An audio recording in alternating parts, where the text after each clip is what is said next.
नमस्कार दोस्तों, लीगल गुरुकुल में आप सभी का बहुत बहुत स्वागत है, जहां मिलती है आपको सही लीगल नॉलेज और सही लीगल एडवाइस। दोस्तों, डोमेस्टिक वायलेंस केस के तहत एक पत्नी मल्टीपल मेंटेनेंस क्लेम कर सकती है, जैसे कि maintenance, right to residence, child custody, और ज्यादातर केसेस में पत्नी पति के साथ साथ बाकी ससुराल वालों को भी लपेटे में ले लेती है, जैसे कि सास ससुर, देवर, ननद। ऐसे में इंपॉर्टेंट सवाल ये उठता है कि क्या पत्नी राइट टू रेजिडेंस का क्लेम अपने पति के साथ साथ बाकी ससुराल वालों से भी मांग सकती है? क्या बाकी ससुराल वाले जैसे कि सास ससुर, ननद, देवर, क्या उनकी ड्यूटी बनती है कि वो पत्नी को रेजिडेंस प्रोवाइड करें या अल्टरनेट अकोमोडेशन प्रोवाइड करें? या अगर इसी को हम दूसरी तरह समझें कि क्या पत्नी पति को छोड़ करके बाकी ससुराल वालों से राइट टू रेजिडेंस या अल्टरनेट अकोमोडेशन क्लेम कर सकती है? क्या शादी के बाद एक पति के अलावा किसी और की ड्यूटी बनती है कि वो पत्नी को राइट टू रेजिडेंस प्रोवाइड करे या अल्टरनेट अकोमोडेशन प्रोवाइड करे? दोस्तों, आज के वीडियो में हम इसी पॉइंट पर बात करेंगे और बात करेंगे कि इस पॉइंट पर ऑनरेबल सुप्रीम कोर्ट और हाई कोर्ट का क्या कहना है। दोस्तों, वीडियो बहुत ही इंपॉर्टेंट है, इसलिए आपने वीडियो को अंत तक जरूर देखना है। यदि आपने अभी तक चैनल को सब्सक्राइब नहीं किया है तो चैनल को सब्सक्राइब कर लीजिए, साथ ही नोटिफिकेशन बेल आइकन जरूर दबा दीजिएगा।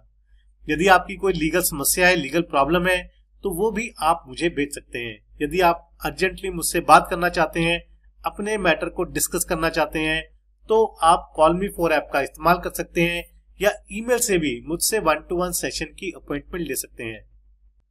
दोस्तों, इस केस में एक पत्नी ने अपने पति के साथ साथ बाकी ससुराल वालों पर भी डोमेस्टिक वायलेंस का केस फाइल किया।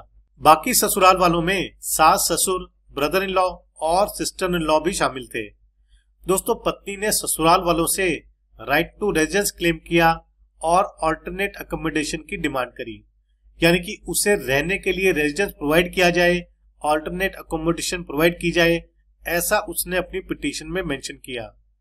दोस्तों, मजिस्ट्रेट कोर्ट के द्वारा पत्नी की एप्लीकेशन को अलाउ कर दिया गया और रिस्पोंडेंट नंबर 2-5 जो कि सास ससुर और ब्रदर इन लॉ और सिस्टर इन लॉ थे, उनको डायरेक्शन दी जाती है कि वो पत्नी को अल्टरनेट अकोमोडेशन प्रोवाइड करें। दोस्तों, इस ऑर्डर के खिलाफ ससुराल वाले यानी कि ये चारों लोग सेशन कोर्ट में अपील फाइल करते हैं। सेशन कोर्ट ससुराल पक्ष की अपील को एक्सेप्ट कर लेती है और मजिस्ट्रेट के ऑर्डर को सेट असाइड कर देती है, यानी कि अब रिस्पोंडेंट नंबर 2-5 जो कि सास ससुर, ब्रदर इन लॉ और सिस्टर इन लॉ थे, उनको पत्नी को रहने के लिए अल्टरनेट अकोमोडेशन प्रोवाइड करने की जरूरत नहीं थी। दोस्तों, सेशन कोर्ट के ऑर्डर के खिलाफ पत्नी के द्वारा हाई कोर्ट में रिवीजन फाइल की जाती है। दोस्तों, हाई कोर्ट के सामने पत्नी का कहना था कि जिस अल्टरनेट अकोमोडेशन की वो बात कर रही है, वो घर खरीदने में पति के द्वारा भी माता पिता यानी कि सास ससुर को फाइनेंशियली हेल्प दी गई थी, यानी कि एक तरह से उस घर में पति का भी कंट्रीब्यूशन है और अब माता पिता यानी कि सास ससुर के द्वारा उन दोनों पति पत्नी को घर से बाहर निकाल दिया गया है। ऐसे में मजिस्ट्रेट के द्वारा सही फैसला सुनाया गया था कि सास ससुर पत्नी को अल्टरनेट अकोमोडेशन प्रोवाइड करें, ऐसा पत्नी का कहना था। दोस्तों, इस केस में ससुराल पक्ष का कहना था कि पत्नी ने अपने हस्बैंड से राइट टू रेजिडेंस क्लेम नहीं किया है और अल्टरनेट अकोमोडेशन भी क्लेम नहीं किया है।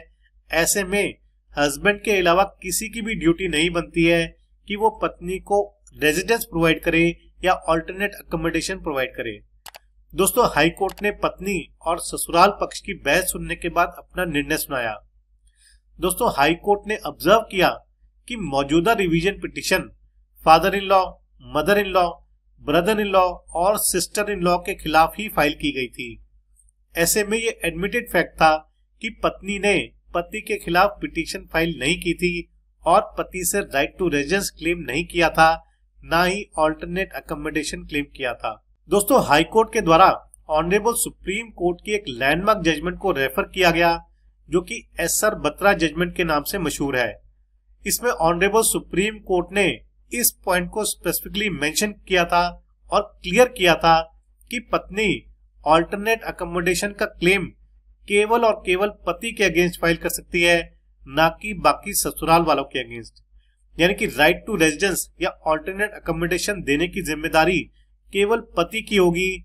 पति के अलावा किसी की भी जिम्मेदारी नहीं होगी, ड्यूटी नहीं होगी कि वो पत्नी को ऑल्टरनेट अकोमोडेशन प्रोवाइड करे। ऑनरेबल सुप्रीम कोर्ट की इसी जजमेंट का सहारा लेते हुए हाई कोर्ट के द्वारा ये कहा गया कि सेशन कोर्ट के द्वारा जो डिसीजन दिया गया था कि ससुराल वालों की पत्नी को ऑल्टरनेट अकोमोडेशन प्रोवाइड करने की कोई लीगल ड्यूटी नहीं बनती, वो बिल्कुल सही है। यानी कि पत्नी अपने पति के अलावा किसी और से ऑल्टरनेट अकोमोडेशन नहीं मांग सकती। दोस्तों, इस तरह से हाई कोर्ट के द्वारा पत्नी की रिवीजन को रिजेक्ट किया गया।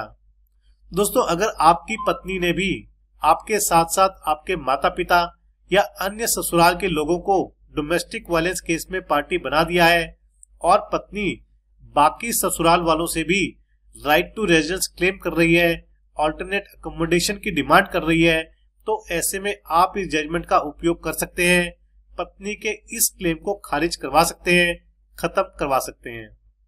पत्नी भी ध्यान रखे कि अगर राइट टू रेजिडेंस क्लेम करना है या ऑल्टरनेट अकोमोडेशन क्लेम करनी है तो वो केवल और केवल पति से क्लेम करे, बाकी ससुराल वालों से ना करे, अदरवाइज उसका क्लेम डिफीट होना निश्चित है। दोस्तों, इस केस, इस जजमेंट के रिगार्डिंग आपके क्या विचार हैं जरूर शेयर कीजिएगा। यदि आपकी कोई लीगल समस्या है, लीगल प्रॉब्लम है, तो वो भी आप मुझे भेज सकते हैं। दोस्तों, इस जजमेंट का लिंक मैं आपको डिस्क्रिप्शन में दे दूंगा, वहां जाकर के आप इसको डाउनलोड करके पढ़ सकते हैं, समझ सकते हैं और अपने केस के फैक्ट्स के अनुसार यूज भी कर सकते हैं। तो आशा करता हूं कि आपको वीडियो पसंद आया होगा, कुछ न कुछ लीगल नॉलेज आपने जरूर गेन की होगी। यदि वीडियो पसंद आए तो वीडियो को लाइक और शेयर जरूर कीजिएगा, चैनल को सब्सक्राइब करना मत भूलिएगा। अगली बारी मिलेंगे नए वीडियो में नए टॉपिक के साथ, तब तक के लिए धन्यवाद। जय हिंद।